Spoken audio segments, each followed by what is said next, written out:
Alright everyone, the show's about to begin, so I'm gonna need you all to find your seats. And please remember that masking is required along with proof of vaccination. I'm a para. Yes, MIA, that means you too. Okay, welcome one and all to the first annual Paper Boyfriend Awards. Yes, I know. More anticipated than the Grammys, I'll tell you that for free. Today we're gonna go over the 13 projects that I consider to be the best releases of the year. Each album will be receiving a specific award relevant to either its content or its cultural impact, and one of these 11 albums will receive the coveted Reset of the Year award that is reserved for that special album that changed the course of history as we know it. Place your bets now, I'm already on stake. Before we get going, I want to remind everybody that admittance into the venue is dependent on leaving a like on this video and subscribing to the channel, along with turning on notifications for the channel as well. Failure to comply will mean removal from the event. The ushers are checking everybody's tickets momentarily. Now before we get into the list proper, I want to give a couple sentences to the honorable mentions, or the albums I liked but didn't love quite enough to receive AOTY status. In case you didn't know what an honorable mention was, there you go. These honorable mentions are the following.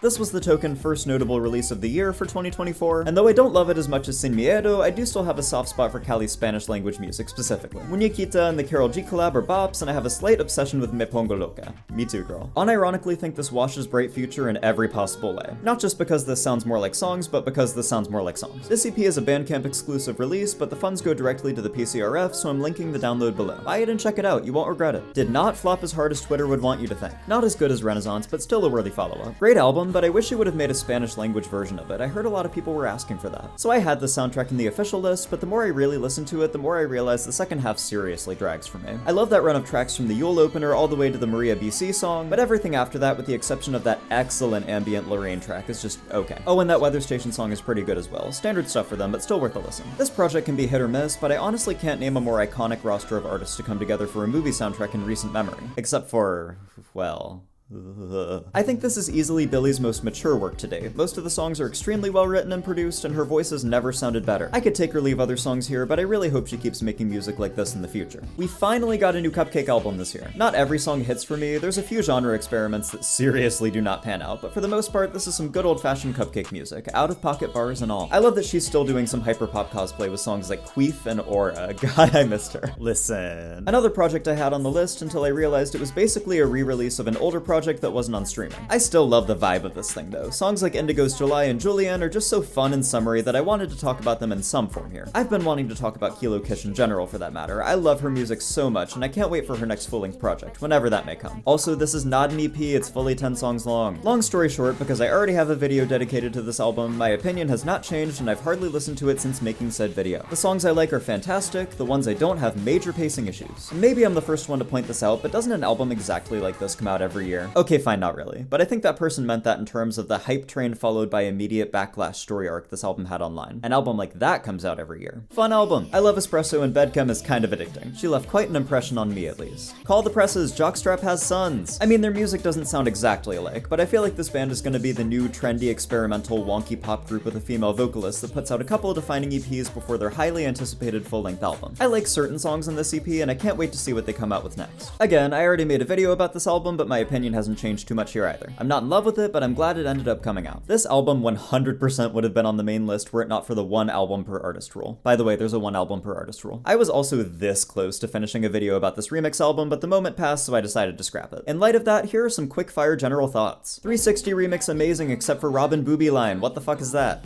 Club Classics remix kinda just a 365 remix, but it's good, so who cares? Sympathy remix kinda mid and weirdly mixed. Stupid remix would have been better if Ratty Peely wasn't on it. Talk Talk remix fantastic. Von Dutch remix okay, but nominated, so that's kind. Everything remix fine, Rewind less so. So I remix almost made me cry and I love it. Girl remix a defining cultural moment, nothing else compares to it. Apple remix bad, like really bad. Back to Back remix randomly being the best one on the album, literally such a serve. Mean Girls remix, question mark. Time remix randomly amazing as well, didn't really need Bon Iver though. 365 remix too fucking short, like what the hell. Hello Goodbye remix, nowhere to be found. Guest remix not a remix at all, just a guest first. Spring Breakers remix unfortunately really bad, like worst on the album bad. I think Kesha used AI to write these lyrics. And that's basically what the video is gonna be in a nutshell. Oh, also I wanted to include this joke about the Everything is Romantic remix because I just can't let this one go.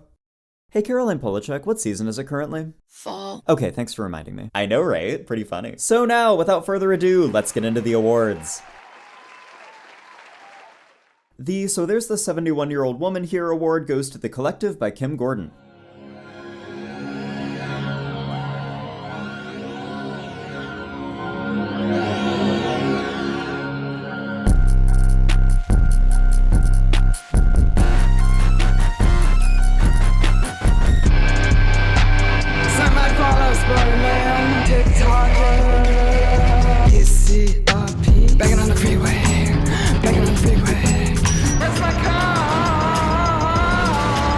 was in this moment that Life Alert was called. Okay, I promise I'm not gonna harp on Kim's age too much during this section, just let me get my jokes out now. Maybe a more productive and slightly less ageist point of conversation here is how impressive it is that at 71 years old, Kim Gordon still has her finger on the pulse, and she always keeps her finger on the trigger. The Collective is a multifaceted concept album based around a few central ideas, one of these being not wanting to lose touch with what the kids are into as you age. And I think Kim Gordon is kind of the only person who could have ever made this idea work. Back in their prime, Sonic Youth was like the cool person band. Like if you listen to Sonic Youth, you were decidedly capital C cool. The demographic Kim's writing about in this album is the same demographic she was a part of when she was their age, and I think the perspective she brings in this regard is super interesting. This is built upon through the visuals for this album, which prominently features Kim's daughter, Coco Gordon Moore, as a sort of younger version of herself, which allows Kim a view into this Gen Z TikToking it up world that she's writing about. And speaking of visuals, the album cover itself represents this message in that we're looking at Kim through the camera of an iPhone screen. Songs like Psychedelic Orgasm work, and I Don't Miss My Mind are good examples of how this message comes across through the lyrics, but that's just one interpretation. Kim herself has talked about the Collective as a response to the modern world in the way of misinformation and over-commodification, which I also think is pretty intriguing. If I had to guess, songs like Dream Dollar and Bye Bye are more representative of that interpretation. In this quote, Kim also talks about wanting the record to sound paranoid and frenetic to represent the current state of the world, and that's where the cloud rap beats come in. The Collective is exec produced by Justin Raisin, who's worked with everybody from Charlie XCX to Lil Yachty, but not at the same time. And the production he provides ranges from slightly jarring to absolutely batshit at points. The big draw that turned a lot of people onto this album was the whole, oh my god, the girl from Sonic Youth is making Playboi Carti music now, of it all. And even though I don't entirely agree with that point as of right now, that is why I tuned in the first place. But the absurdity of how this sounds on paper is miraculously translated into some of the wildest music I've heard in years, and I mean that in the best way possible. Bye Bye, the album's lead single, is easily the most captivating and off-the-wall read-aloud of a packing list I've ever heard. And it's a prime example of what I was just talking about. Like, nothing on this song should work, but it works so well. I love how the production gets absolutely blown out by the end, and I think this song does the best job of marrying Kim's classic punk rock style with this new style she's going for on here. Songs like this one, Shelf Warmer, The Candy House, and I'm a Man are the ones I gravitated towards the most because they go all in on the 808s and distorted bass. The deep cuts here are a little hit or miss in that regard. Like, I still like them, but I wish the instrumental through line would have been followed a bit more throughout the entire album. But that's not to say there aren't highlights here as well. I think of The Believers as kind of like a sister song to Born Free by MIA, and that both are extremely loud and abrasive in a very cathartic way, even if this one doesn't employ as many hi-hats as some of the others on this album. And luckily, my small complaint about the album not going all in on the instrumental concept ended up receiving a bit of a resolution. Later in the year, Kim put out a deluxe version of The Collective that features 2 additional tracks, and they go so fucking hard, dude. It is unreal. Bangin' on the Freeway is a nightmarish Jersey club banger that I literally cannot stop thinking about. Like, to me, it sounds like the complete realization of both the sound and the concept of this album put together. I'd say Bye Bye, The Believers, and this song are my top 3 from The Collective, and I am extremely interested to see just how much further Kim's gonna take the sound in the future. Judging by these 2 new bonus tracks, it seems like she's gonna go even further down the cloud rap rabbit hole, and if that's true, I will be tuned the fuck in.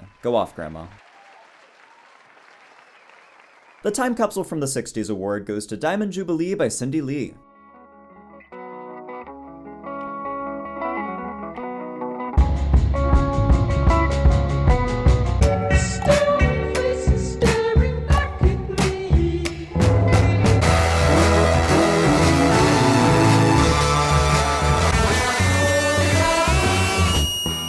So this is why I really wanted to do this video, because I feel like I never get to talk about music like this in my normal videos. But also at the same time, this album made a fuck ton of noise this year, so maybe it isn't too far off. Cindy Lee, aka Patrick Flegel, is most well known for being a member of Calgary-based rock band Women, whose music I've never properly listened to, but hey, I'm a big fan of the gender, so maybe I'll check it out. Oh yeah, love Women.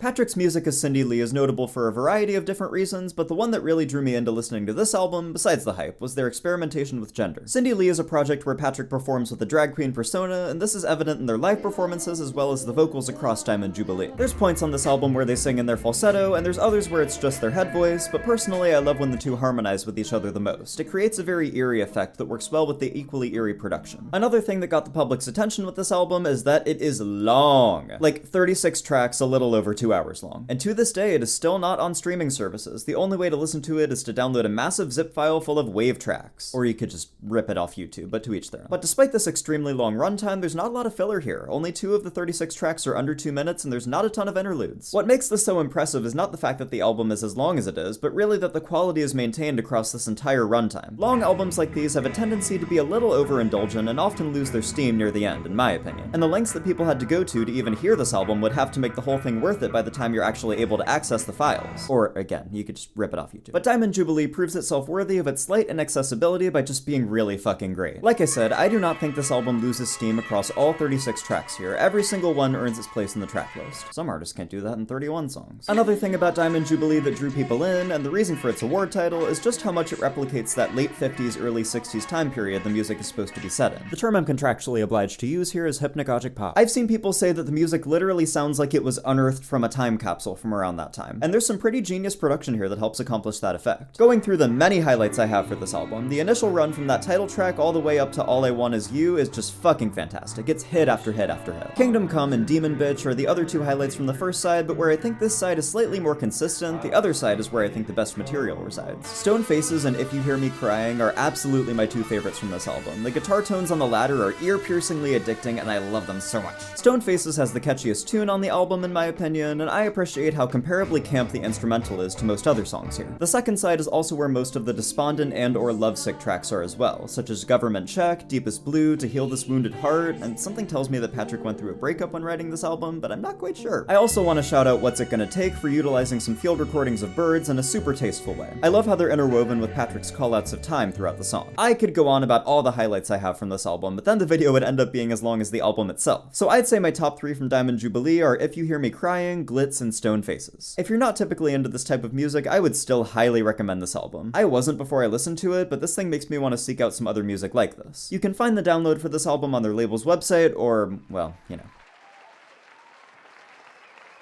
The award for Most Accurate Predictor of Current Events goes to Only God Was Above Us by Vampire Weekend.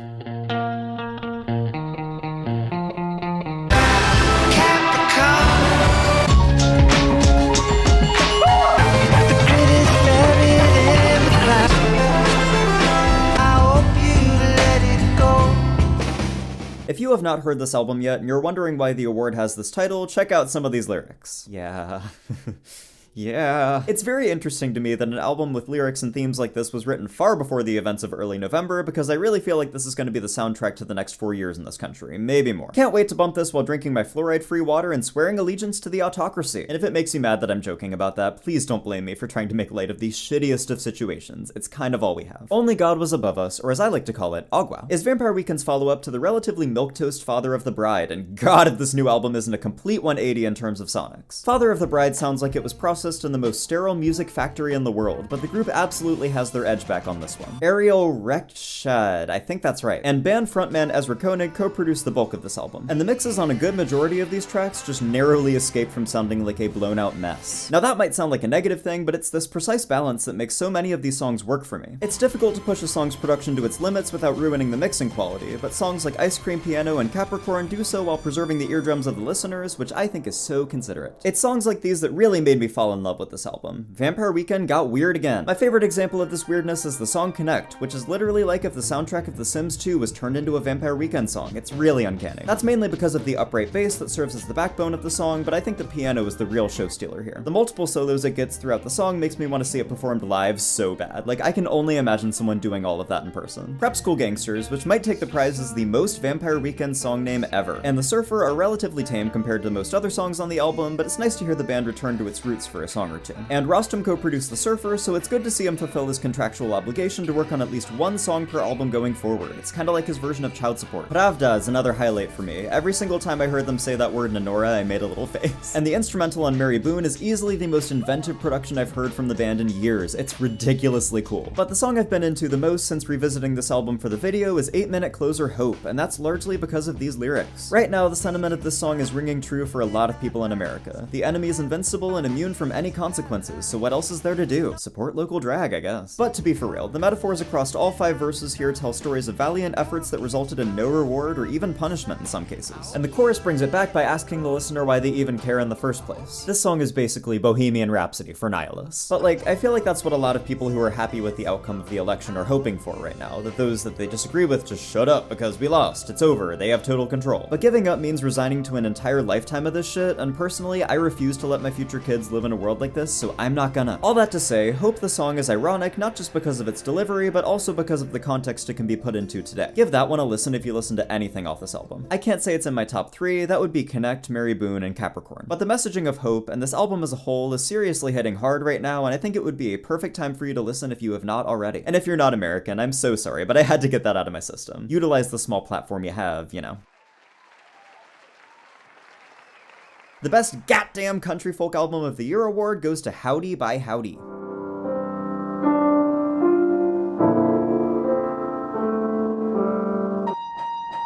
Baby, take a breather, you know you've been freaking out.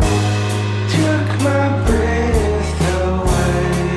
I wanted you to know how much it means. Goddamn, goddamn, goddamn. GOTdam! This album is great. Howdy, spelled like the VVH, is an Austin duo best known for their spot-on Alex G impersonation. And not to say that in a way that discounts their own artistic integrity, but at the same time, their music does sound an awful lot like Alex stuck with the sound of Rocket for 5 albums straight. It's some great alt-country folk genre thing, yes. I don't think about genre. Actually, I stand corrected. These guys define their music as pillowcore, whatever that means. Not to be confused with Pillow Princess core, very different type of music. Howdy's self-titled album reads to me like a magnum opus. This thing is 19 tracks long and sports their best songwriting to date, along with some cleaner yet slightly more experimental production. Take songs like lead single Bubba and Every Exchange, for example. The former juxtaposes skittering hi-hats against some relatively bleak piano chords to create a very unique vibe for a song, and the latter is a one-off drum and bass experiment that really shouldn't work as well as it does. Both show that the band is willing to take risks like they haven't before on past albums, but at the same time, sticking with what you know can produce some of your best work. Gene is my favorite song here, and probably my favorite song by them period, just because it's fun. The moment the song starts with those glitchy piano stabs, I am up. Like, I'm drooling like the Pavlov dog. It's such a good song. Songs like this one and Forever are obvious singles because of how feel-good and summery they sound, but others like Big Blue, Make You Proud, and Meant capture the same downcast, reflective vibe that Bubba did, but with more traditional instrumentation. The storytelling on this album largely focuses on the changing lives and families of Charlie Martin and Will Taylor, who make up the band, and I think Meant is the song that does the best job of this. Something about the chords on that chorus does something to me, and the lyrics definitely help with that as well. I'd say Gene, Meant, and Big Blue are my top 3 from this album. If you're not typically a fan of this type of alternative folk country stuff, I'd still recommend this album because it strays beyond the limitations of what albums in that vein typically accomplish, and that's why it's earned its placement on this list. That and the music is so goddamn catchy.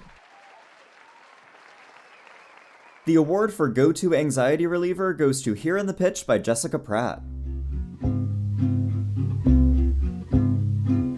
Life is, it's not what you think it's for. And I know you're trying to get through to me. True, the last year always plagued my mind.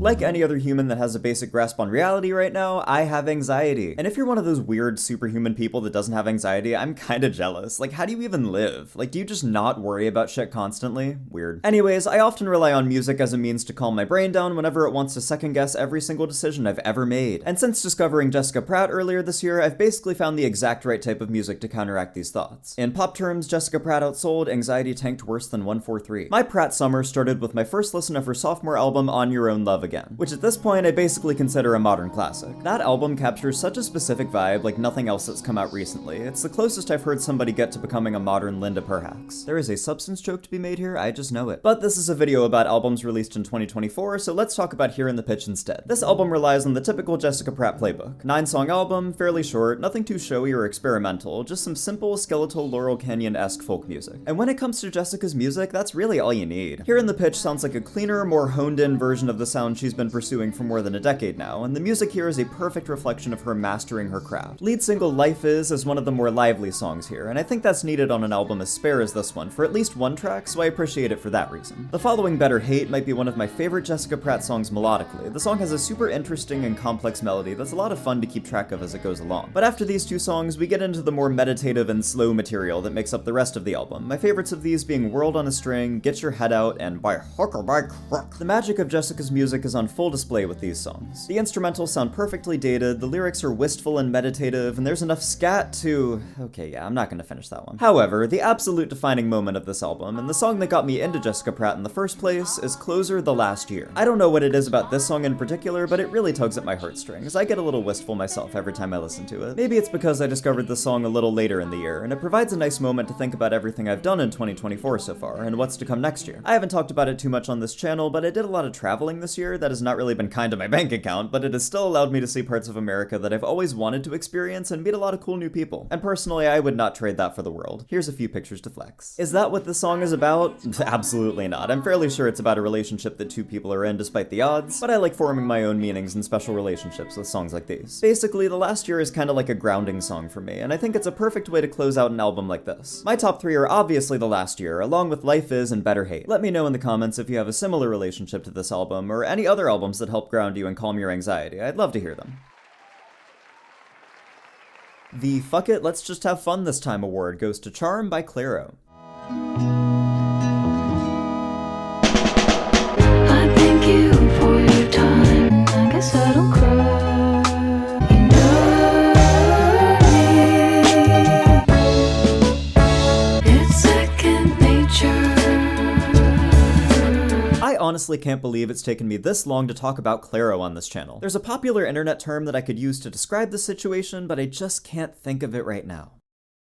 Oh yeah, it's parasocial, I should have remembered. When Charm first came out, my reaction upon first listen was that compared to her last album Sling, this one sounded less like it was made out of necessity. What I mean by that is that Sling sounded like an immediate album, like it needed to be made for Claire's mental health and healing just as much for her career. The songs on Sling sounded therapeutic in that way, like she was writing out her introspection as a way to heal. And to tell us about her new dog. That dog is so cute, oh my god. Charm, on the other hand, sounds like the aftermath of that healing. Claire continues her quest of becoming Joni's #1 ender with songs that sound comparably light and happy, with the exception of the fairly devastating closer. For example, on Second Nature, you can literally hear her giggling in the background before she starts singing. Oh, that reminds me of another Kamala meme that's aged badly, oh god. Charm is another one of those albums where the singles actually ended up being my least favorite tracks. Like, don't get me wrong, Nomad and Sexy to Someone are amazing songs, but the best material comes from the deep cuts here. And Juna, let's talk about Juna. What a strange song to become a TikTok hit. Like, I guess it makes sense, it's super catchy and the mouth trumpet portion is extremely cute. This immediately became my favorite upon first listen, but it always surprises me when my favorite song from the album becomes the big hit. Ugh, my taste is just too good, you guys. Everybody on TikTok wants to be me. I also find it funny when songs that have no indication of becoming singles become the big single. Juna and Birds of a Feather are the two biggest examples of that this year. I feel like both of these only got promotion in music videos after their organic rise. Organic, stable hit, minimal promo, early tracking numbers. Other standout moments on this album include the piano solo and post-chorus on Slow Dance, the groove and insanely catchy hook on Add Up My Love, the Nosferatu beach party vibe on Echo, and so many more little things that make this album just so special to me. I will always hold Sling as my favorite Clairo album, like that's literally one of my favorite albums of all time. But Charm is a fantastic follow-up that is indeed very charming. My top 3 from this album are Juna, Echo, and Slow Dance. No shade to the other songs. The Legally Discharged from the Khia Asylum award goes to Quantum Baby by Tinashe.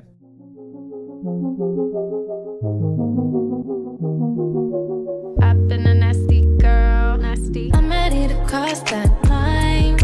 Let me be a baby. How does it feel to be fucking with me? And before any of you get mad at me for saying that, have you looked at the comment sections of any Tinashe video before this album dropped? Literally every single comment is like, I can't believe she isn't a bigger artist, or this is gonna blow up soon, I know it, or she's the definition of underrated. The way people talked about her before Quantum Baby and Nasty absolutely qualified her for inpatient services at the asylum, but luckily 2024 was the year she was deemed fit for release. I've had quite the journey with Tinashe's music. I used to be one of those people who saw this tweet and took it to heart. But after hearing her verse on Shy Girl's Heaven remix last year, I decided to finally check her solo music out, and I pretty much fell down a rabbit hole, but I am so glad I did because I was seriously missing out. I love albums like Songs for You and some of 333. That one's a little spotty for me, honestly. But I think she's making the best music of her career currently. I think I got into Tinashe at the perfect time because BB Angel was easily her most experimental and boundary-pushing project to date, and Quantum Baby continues this trend while incorporating some of the more mainstream and agreeable qualities of her past albums. Now, addressing the elephant in the room, this project is basically an EP. It's 8 songs and barely 20 minutes long, just like BB Angel was, and I was a little upset about this when that album dropped, but now that I know she's releasing 3 of these mini projects over a 3-year period, I'm not that bothered. Mother wouldn't let us starve like that. Whereas I think BB Angel has the bigger highlights, I actually consider Quantum Baby to be the better project out of the two because it's a lot more consistent. Stable hit, no radio support. To be completely honest, even though it has 7 tracks, BB Angel had a couple skips. But each of Quantum Baby's tracks justify their placements, even the shorter ones. No Simulation is kind of the only exception here. I don't think it was entirely necessary. But Red Flags is a fantastic little OKLU impersonation that's more in line with the experimental side Tinashe's been tapping into recently. The biggest critique I've seen people give this album is that it's not quite as experimental as BB Angel or 333. And I do agree with that statement, but I don't think that's any reason to discount this album. Nasty is the biggest hit she's had in years, and it's for obvious reasons. The song sounds like it could have fit right onto albums like Songs for You or even Joyride, but more so in an ooh la la way, not a me so bad way. Me when I hate the taste of fermented soybeans. Give it a minute. Nasty is a good song, don't get me wrong, I think it deserves all of the success it's gotten. But on the other hand, I do prefer the moments on this album that skew a little more experimental. Getting No Sleep is my favorite song here, and I think it is the superior single. Those heavy hits of slightly distorted sub-bass seriously make the song for me. Cross That Line is another highlight. I love the story, and Tinashe's lyricism seriously helps to sell it. I can only imagine somebody hearing that song and realizing their long suppressed feelings for someone, or something like that. When I Get You Alone has a really cool switch up in the second half that puts it up there for me as well. The storytelling across all these songs is really what makes me love them. It's been so cool to listen to Tinashe grow as an artist as I've gone through her discography, and I really hope the success she's gotten from this album translates into the final chapter of the trilogy we're getting next year. The 3 songs I just talked about are my tops from the project, and I'm really hoping I get to cover Tinashe more on this channel in the future. Creatively, I identify as queer, but sexually I identify as hetero. So yeah, you can invite me to the LGBT function. Award goes to Shirt by Porches.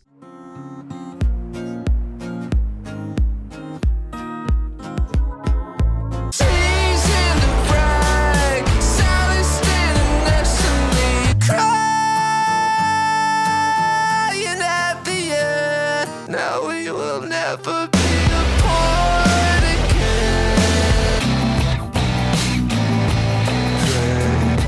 God's grace when I can never tell. Queerbaiting is a funny term, isn't it? Usually it's reserved as something derogatory to say about somebody who's co-opting queer aesthetics and movements, but recently I feel like there's been a shift away from that in the way that it's not a big deal anymore. Nobody really cares if you act like a gay boy as long as the art you make is good. If you asked me to choose one very obvious example of a modern musician that could possibly fall under the queerbaiting umbrella, I'd probably say Harry Styles like everyone else. But if you asked me to narrow that down to an artist you wouldn't have to pay me to listen to, my answer would change to Aaron Maine, aka Porches. He's dealt with his fair share of accusations in this regard, most of which came from an interview he did with Out Magazine in 2018. And to answer his question, his identity does make me uncomfortable, and I think he should stop immediately. This also indirectly led to the creation of one of my favorite internet images of all time, and it is something that I quote on the regular. Love Porches. I first started listening to Porches right around when his album The House came out that same year, and everything he's released since has made it onto my year-end lists in some form. After that album, he started to go in a slightly different direction artistically and make shorter projects that were a little more unserious and rough around the edges, which I definitely think worked for him. Sure, the album we're talking about today seems like a combination of this strategy and the one used on records like The House. This album is beefier and longer, but also maintains that goofy off-the-cuff style that made projects like Ricky Music and All Day Gentle Hold! Exclamation point. So fun to listen to. Now, I definitely don't think this album will be for everyone. Like, some people might take a look at lyrics like these and immediately be turned off. But if you're familiar with past Porches albums, this won't come as too much of a surprise. He's just quirky like that. I'm able to look past it because the production across this album is truly fantastic. It's a bit more noise and grunge inspired than the past few Porches albums, and I think Aaron's voice and delivery lend themselves well to this style. Songs like Sally, Itch, and Crying at the End feature some super heavy and gratifying guitar work, and the chorus on Rag is a bizarre left turn that took me a while to get used to, but now I appreciate just how out of pocket it is. These are juxtaposed by some more subtle and house-inspired songs here that remind me of The House a little.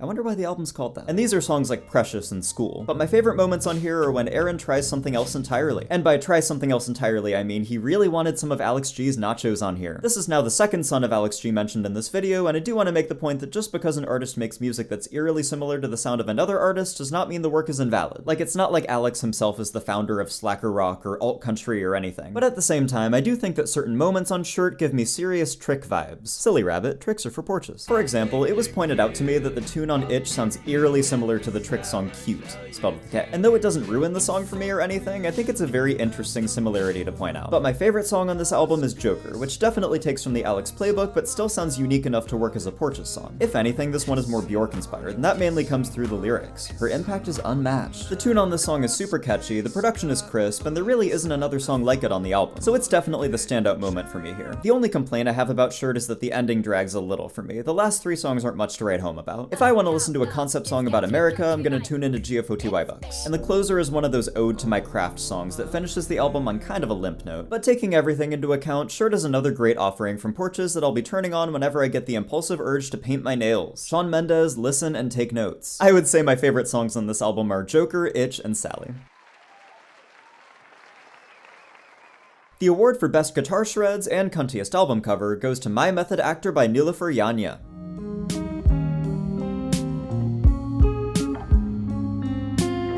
Like I say, I run away. Your mutations, what's this? And if I had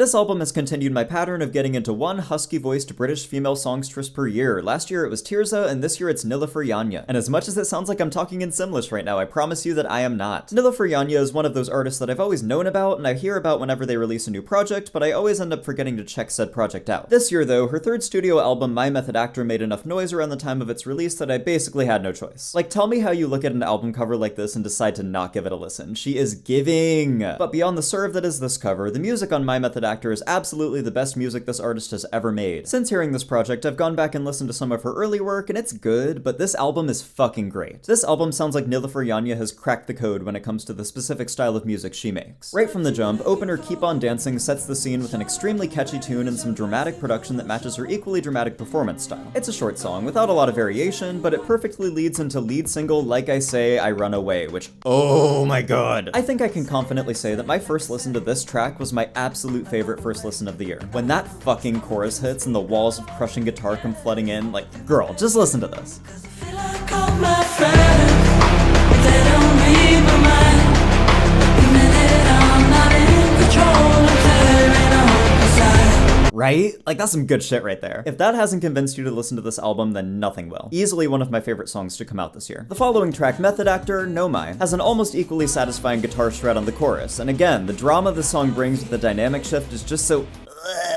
it's beyond words, honestly. The first 3 songs on My Method Actor are all high-energy bangers, but after this, the album takes a pretty big left turn. To be completely honest, upon first listen, I was taken a little aback by this. Like, I was wishing more songs would sound like these 3, but after repeated listens to the album, I started to understand that this is more in line with the music Nilüfer's made in the past, but in a more refined and focused way. The following song, Binding, is a perfect example of this. The lead-in from the pre-chorus into the chorus is literally so masterfully done. Like, whenever I listen to that song and the chord progression on the chorus starts up, I just let out a deep sigh and go, yep, that's real music right there. Mutations was another single, and by the way, this album had an absurd amount of singles. 6 singles for an 11-song album is too much. Like, thank God I found out about this once it had actually dropped. But anyways, Mutations is a great example of how Nilüfer uses polyrhythms to give her songs so much life under the surface. Obviously, the guitar work on this album is the highlight, but her use of drums and especially strings on here is very tastefully done. The outro of this song specifically is a great example of that. Other highlights for me on this album would include Call It Love, Faith's Late, and closer Wingspan. The only clunker I can name is final single Just a Western. Like, I enjoy the song, but I don't think it fits into the context of the album in the slightest. Having Made Out of Memory transition into Wingspan would have made for a more seamless end to the album, in my opinion. But besides that, I absolutely love this album. The best word I can think of to describe it is masterful. Like, this sounds like Nilüfer Yanya making music at her very best, and it's always so cool to hear artists reach new peaks like this. Kinda like how I was talking about Tinashe earlier. My top 3 on My Method Actor are Like I Say, I Run Away, Method Actor, and Binding. And if you listen to anything from this list today, definitely make it this one. I promise you it will be worth it. The I Need to Listen to This More award goes to Seed of a Seed by Haley Hendricks.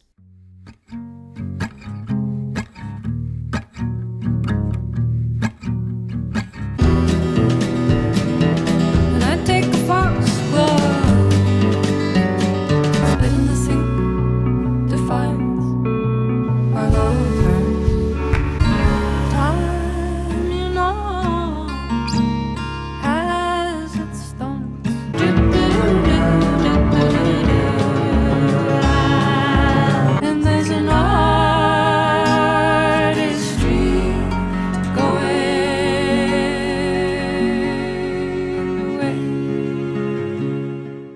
So not to be all that feeling one, but do y'all ever listen to an album, like it, know it's really good, but then put off listening to it pretty much every chance you get? Because I've been doing that with this new Hailey Hendrix album. Like, I know it makes zero sense, but this just happens with albums sometimes, especially albums that are best listened to in very specific moods or environments. Seed of a Seed is what I think must be the debut studio album by Hailey Hendrix. I Need to Start a Garden had to have been an EP, it's only 7 songs long. I'm surprised this one isn't a 9-song, hour-and-a-half long EP, because that makes total sense. It's been a minute since we last heard from Miss Hendrix. I Need to Start a Garden came out in 2018, and since then it's been radio silence from her release-wise. But in the year of our Lord 2024, she decided to grace us all with some gorgeous, ethereal PNW core folk music, because God knows we need it. This album is exquisitely produced. It's so well done, it has me using words like exquisite. The instrumentation is warm and lush, the songwriting is focused on its themes of natural and human relationships without being over the top or corny. It's just a fantastic album. So why don't I listen to it more? Like, seriously, I'm just asking myself this question at this point. The only explanation I can give is that I keep doing this thing where I'm like, okay, I'm gonna listen to Seed of a Seed at this time when I'm doing this. And then I'm thinking about it all day, and when it comes that time, I decide to listen to something else. It's such a weird thing I do with albums sometimes, because I consider them just too good to listen to casually. I don't know. But talking about the music itself, that opening run of singles from Gemini to the title track are all so good. Gemini has the pacing and dramatics that reminds me of her past songs like Worth It or Show You a Body. Foxglove is an energetic and Fleet Foxes-y banger, and Seed of a Seed is a beautifully written song about generational patterns and the understanding of your parents' decisions as you age. I've considered all 3 of these as my favorite at some point, but right now I think this one is taking it. I love the message of how important it is to do your best for the generation that's gonna succeed you. We could use more of that right now. The other 2 songs I really want to spotlight here are Redwood's Anxious God and Closer Swoop. Redwoods is probably the best produced song here. Again, the instrumentation on this album is so beautifully crafted, and this song is easily the best example of that. The lyrics here are classic Hailey. Tons of natural metaphors and literal conversations with nature are all present. But when I talk to the water, they tell me I'm not allowed in public spaces anymore. Swoop is another well-written and catchy song that does a good job of summing up the messages of all the songs told throughout the album, as well as being a good showcase for Hailey's unique talk-singing style of performance. So basically, I have almost nothing but good things to say about this album. I just need to listen to it more. I'm putting it in my calendar so I can guilt trip myself if I decide to not follow through with it again. My top 3 tracks are the first 3 on the album, with the title track being my favorite at the moment. If you're also eagerly awaiting the new Joanna Newsom album and you're tired of waiting, check out this one in the meantime.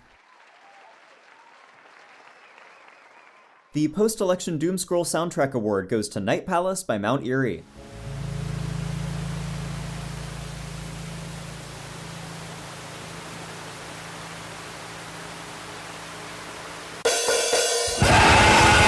There's a fire, but it's at my back.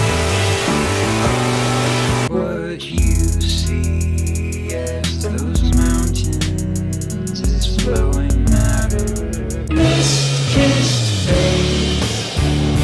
There's wars. This peace you breathe is flimsy. We will let this old world shatter. I dig your style too, man. So I promise I will not keep harping on about the election in this video. I know nobody wants to hear that stuff right now, but what is true is that on Wednesday morning, a lot of people woke up and felt really sad. I obviously did, and when I'm sad, the first thing I do is go and listen to some music. Like, it is literally the best form of therapy. When Addison Rae tweeted all that shit about, like, music is so good, music is power, music speaks, like, that is so true. She's such an icon for that. In a similar way to the Jessica Pratt album, Night Palace has become an anxiety-relieving album for me as well, but in more of a cathartic way. I put this album on as I doom-scrolled through Twitter because I knew I needed something heavy and loud and, well, cathartic to take my mind off of things, and this album is exactly what I needed in that moment. Phil Elverum is one of my absolute favorite artists of all time. I discovered his music in high school through A Crow Looked at Me, and oh, would you look at that. The Phil Elverum self-referential cinematic universe knows no bounds. But upon my first listen to A Crow Looked at Me, I was basically obsessed, and though I can literally never listen to that album ever again because it's so sad, it left such an impression on me that I had to go through the rest of his discography and become a superfan. Phil Elverum's lengthy and extremely prodigious music career has been hard to follow at times. Whether it was the initial name change from the microphones to Mount Erie, the weird black metal phase he went through in the mid-2000s, the absolutely soul-crushing music he made about the passing of his wife Genevieve, the one-off name change back to the microphones, and so on. Phil's done a lot with his career, so I think it's cool that he's still able to break new ground on his latest material. Night Palace is another long album. Not quite Diamond Jubilee length, but 26 tracks and an hour and 20-minute runtime is nothing to scoff at. But similar to Diamond Jubilee, this album really does not feel its length just because of how much sonic diversity there is across the track checklist. A wide range of genres are covered on this thing. There's experimental distortion, there's dad rock, there's spoken word, there's glitch, there's ambient field recording, there's thrash metal. Like, Phil squeezes every genre he's ever experimented with onto this one album, and somehow it still sounds completely cohesive. My favorite genre experimentation has to be that one part on I Spoke with a Fish, where, well, the fish talks back, and it kinda sounds like Lil Wayne.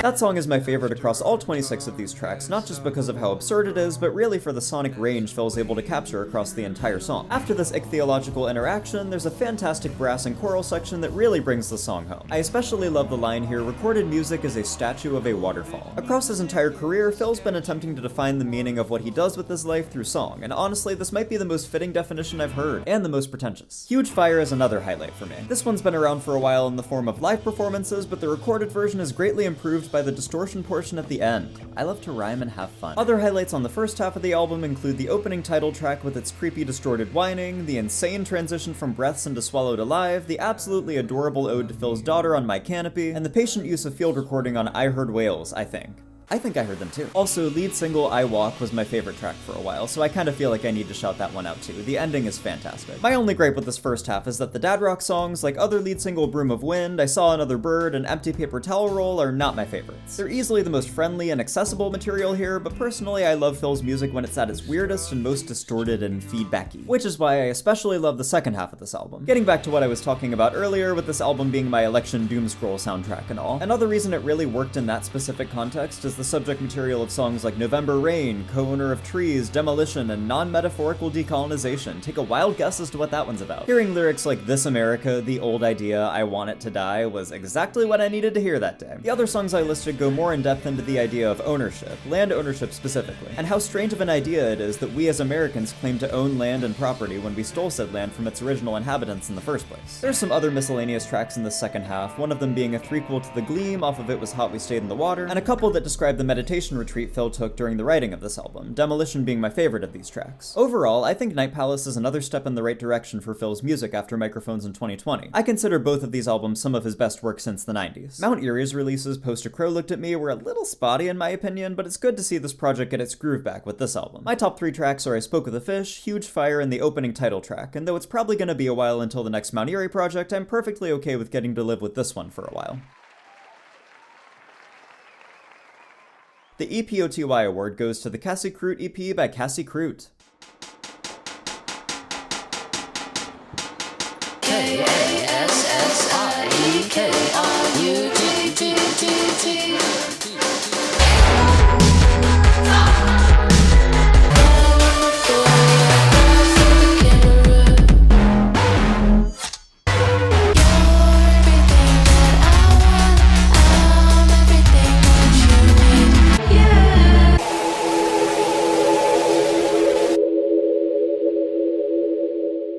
Is it Cassie Crute or Cassie Crut? I think it might be Crut, but I could be wrong. I'm gonna say Crut for the rest of this part though. So this is that token project that comes out right at the end of the year when I'm starting to finish this video and messes up the whole list, the SOS print. Speaking of, if that album actually does drop before the end of the year, it will not be making it into this video because I'm mad at her for doing all this.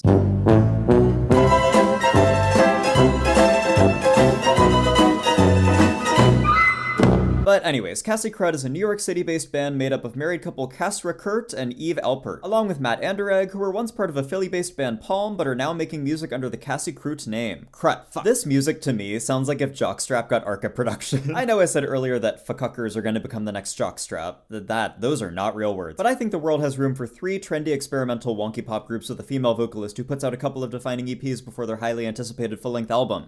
Trend alert, I first heard of Cassie Crut through Pitchfork's year-end songs list because they put lead single Reckless at number 16 and described it as MIA meets Sleigh Bells. And if you know me and watch my videos, you know damn well that I am not passing up a recommendation like that. Upon my first listen of Reckless, I sort of agreed with that statement, but then I remembered that basically all of Pitchfork's writers are mentally stuck in 2011, and it made a lot more sense. But also, I'm mentally stuck in 2014, so I can't talk too much. The song sounds a lot like the industrial noise of albums like Maya and Treats. There's some loud clashing and clanging from objects like soup cans and metal wheels that are very steppin' up coded, and the harsh electronics found on this song are a running theme across the entire EP. Racing Man was another single, along with being my favorite track on the EP. I love those little chants of ooh and eh scattered across the song, and these along with the I'm a racing man hook that plays in the background has kept the song in my head for days now. I don't think it's leaving anytime soon. I'm a racing man. I'm a racing man. I'm still getting to know some of the deep cuts here, but I can at least tell you that I've heard 2 fantastic songs this year that are both named Espresso. Imagine that mashup though. Honestly, I'd be here for it. So basically, Cassie Crud is my new obsession band, and this EP is fucking fantastic. Super inventive production throughout, catchy hooks, a strong sense of identity through repeatedly spelling out your band name a bunch of times. I see a bright future for these guys. Here's hoping they have their big moment in 2025. I'll be there to remind you that I was into them before you were. My top songs are Racing Man and Reckless. Alright, time for the part everyone's been waiting for. It is now time to present the first annual Reset of the Year award to the album that caused the biggest cultural shift this year, and honestly, this award was invented with this album in mind. You could not go anywhere this year without catching word of this album, either online or in real life. The figure who made this album became part of a political campaign, was featured on the national news multiple times, played countless sold-out shows around the world, and is undoubtedly one of the biggest pop stars of the current moment, if not the biggest. And it was all thanks to this album. Its creator was already fairly popular prior to its release, but this album has altered their career trajectory entirely, and was so popular that it has since doubled in length after its release. But enough beating around the bush, you already know what I'm talking about here. The first annual Reset of the Year award goes to The Tortured Poets Department by Taylor Swift. No, it's true, it's true. No other album did as well in terms of charts and streams this year, and it wasn't even close. This album had the biggest opening day in Spotify history and remained at #1 on the Billboard and UK charts, despite all the haters' best efforts to dethrone it. Talk about the music. No! We're talking about charts! Anyways, The Tortured Poets Department remains the best-selling and best-charting album of... Hold on, the sound booth's trying to tell me something. Guys, we're live right now. This is really embarrassing. Oh. Well, shit. It seems that there's been a mistake with the teleprompter, everyone. My sincerest apologies for this presentation error. The actual recipient of the first Reset of the Year award is Brat by Charlie XCX.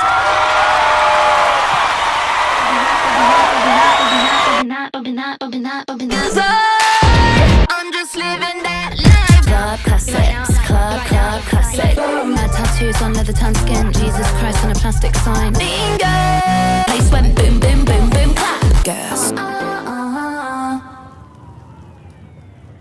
But like, think about this for a second. Isn't it insane that all of those accomplishments I just listed out could apply to both of these artists this year? Charlie's career has forever been changed by this album and its rollout, and it's still so unreal to think about. Even in June when Brat first came out, if you would have told me then what would end up happening to this album and Charlie in the mainstream zeitgeist, I would have assumed you were joking. But at this point, Brat is more than just an album, it is the album. The Brat promotional cycle will go down in history as one of the most iconic pop girl eras. Like, we have not seen a moment like this in a super long time, and it's so wild to me that Charli XCX is the one who delivered it. As somebody who's been a huge fan of Charli since I was a teenager and watched her career follow this weird but simultaneously fun to watch trajectory, it's so cool to see her finally get her well-deserved flowers from the public. And even after the album rollout, the Brat train has shown no signs of stopping. We got Brat Summer, we got SNL, we got the Times Square performance. She's done 3 separate tours now for one album. In a world where most of our popular artists at the moment are releasing an album, promoting it for 1 week and then dipping out, the lasting presence of Brat has felt extremely refreshing. Getting into the music itself, I won't spend a ton of time getting into the details here. Watch my Brat video I posted earlier this year if you want to hear all that. But today I want to revisit some of those thoughts and tell you how some of my opinions have changed, or in some cases how they haven't. Basically, here's how I'm feeling now. Starting with 360, I have a very important announcement. Since making my original video on Brat, I've decided to move 360 into the Perfect Songs playlist, so everybody clap for 360! Yay! We love you, 360. You are an icon and a certified perfect song. No other song on this album better exemplifies Brat as a concept. Off-the-cuff lyricism that feeds into how Charli presents herself as a public figure, top-tier A.G. Cook production, catchy hooks everywhere, illicit references to that which you might be bumpin', this song has it all. Except for a discussion about how Brat has fed into the culture of addiction. Okay, I'll stop now. Other songs that I loved the first time around, such as Club Classics, Everything is Romantic, Sympathy is a Knife, and So I, are all still hits for me. My love for them remains unchanged. And unsurprisingly, Spring Breakers is still a perfect song as well. Still the best production she's performed on since 2016, even after the remix album. Can't wait to see what goes down on February 2nd, 2025. Hey Crypto.com Arena, what the fuck is up? Honestly, with a name like that place deserves to get bumped. And speaking of the remix album, I've actually gone back and changed my mind on a couple of these songs because the remixes added some additional context that makes me enjoy them more. They're also confusing is the obvious example of that, but others like Back to Back, Talk Talk, and I Think About It All the Time have grown on me massively. Both because of their remix counterparts and because I needed some time to live with them. Not Apple though. But okay, fine, if I have to give that song something, it would be that it played a crucial role into how Brat permeated the public consciousness, with the apple dance and all that. At the end of the day, I can't say I wish it didn't exist, because then we wouldn't have gotten that video of Kim Gordon doing the apple dance, and that is an iconic piece of media that makes the whole song worth it in my eyes. Along with both clips from the Sweat Tour, obviously. With everything Charlie's been able to accomplish this year, it's hard to not think about Brat as the ultimate cultural shift of 2024. This year would not have been the same without this album, and that is why it is receiving the first annual Reset of the Year award. It is very well deserved. I think it's going to be so interesting to see where Charlie's career goes from here. I know she's talked about taking a break from music in the Zane Lowe interview she did recently, and she does have those movies she's working on. But no matter what she ends up doing next, I hope she recognizes what she's been able to create with this album. I'll be forever grateful to her for it, and I know so many other fans are as well. Love you, girl. Ooh, no, I'm getting weird and parasocial. Time to end this. So there we have it. 12 albums, 1 EP, all fantastic, all the best to come out this year in my opinion. Let me know down below if your list matches up to mine, or let me know about any other albums you love this year that made it onto your list. In terms of this channel, this is kind of like the year that things started to happen on here. I created my favorite videos I've made yet, and I've more than doubled my subscriber base, so honestly, I'm really comfortable with where I am right now. I like having a small but loyal supporter base, because the negative comments have been pretty few and far between. I just had to mute the Sheezus video. But also, those comments make me laugh. Like, I can't believe that's the hill you want to die on. I already have a few ideas I'm excited to start working on next year. I want to aim for like one big video per month with maybe some smaller reactionary videos in between, but also who knows. Hopefully y'all are here for the ride no matter what. Love ya. That's it for me today. I hope you had a wonderful time at this very real event, and remember, we do not validate parking. Be an adult and pay for it yourself. Bye.